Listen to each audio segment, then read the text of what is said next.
Sa bawat proyektong tulad ng pagmimina sa lupaing ninuno o ancestral domain, mahalaga ang makabuluhan at makatotohanang konsultasyon sa pagitan ng mga kumpanya ng minahan at ng mga katutubong komunidad na apektado nito.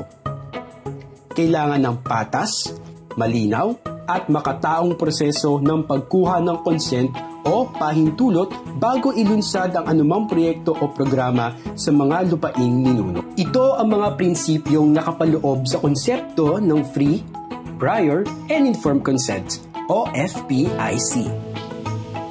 Ano nga bang tinatawag na FPIC process?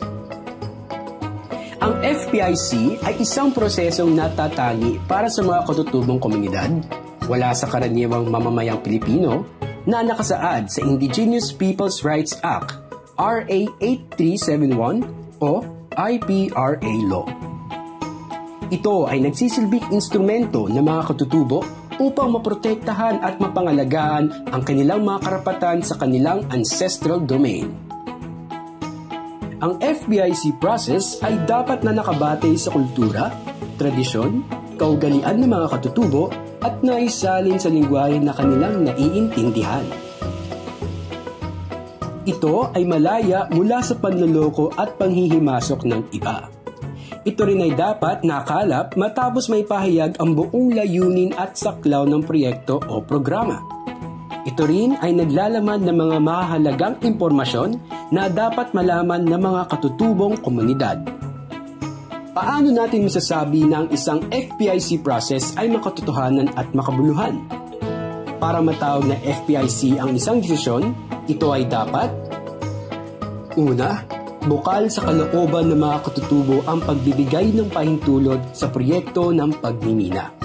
Sila ay hindi pinilit, tinakot, o namanipula. Mayroong kalayaan mula sa manipulasyon. Pangalawa, may sapat na kaalaman ang katutubong komunidad sa lahat ng aspeto ng proyekto ng pagmimina na humingi ng kanilang pahintulot. Sila ay dapat may access sa lahat ng impormasyon at datos tulad ng feasibility studies, social and environmental impact assessments, at ang kanilang work and financial plan. Kailangan din nilang malaman ang kanilang mga karapatan, benepisyo at pribilehiyo kung sakaling matuloy ang operasyon. Kasama dito ang usapin ng IP royalties, Social Development and Management Program o SDMP, Environment Protection and Enhancement Program o EPEP, at iba pang social and environmental payments na nakasaad sa batas.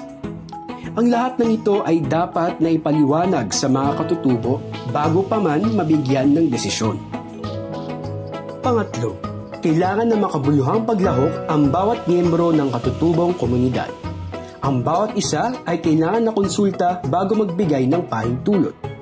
Sa makatuwid, napagkasunduan dapat ng buong komunidad ang bawat desisyon na ihahain. Sino-sino sa komunidad ang dapat mapabilang sa FPIC? Ang lahat ng mga katutubong nakatira sa lupang ninuno ang may karapatan sa FPIC. Sila ang may karapatang magbigay ng resolution of consent na payagan ng kumpanya na masagawa ng proyekto o programa. Sila rin ang makakatanggap ng royalty o benepisyo mula sa proyekto. Ang mga migrant IP at non-IP ay maaari pa rin lumahok sa proseso ng konsultasyon, ngunit hindi sa decision-making process. Ang kanilang partisipasyon ay dapat pinayagan ng mga domain owners sa pamamagitan ng written consent na naigawad ng domain owners sa pamamagitan ng writ migrante na may kasulatan na pahintulot na lumahok sa FPIC.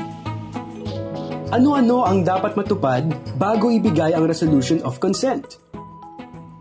Field-based investigation, Pre-FPIC conference, First Assembly, Second Assembly, Consensus Building, MOA Negotiation.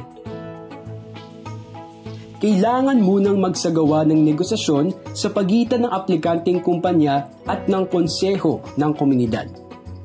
Ang negosasyon ay mangyayari sa pangalawang kongregasyon. Dapat ay nakapagsumite ang kumpanya ng aplikasyong may datos tungkol sa proyekto. Ito rin ay dapat may lamang alok na benepisyo at royalty para sa mga katutubo. Paano matatapos ang proseso ng isang FPIC?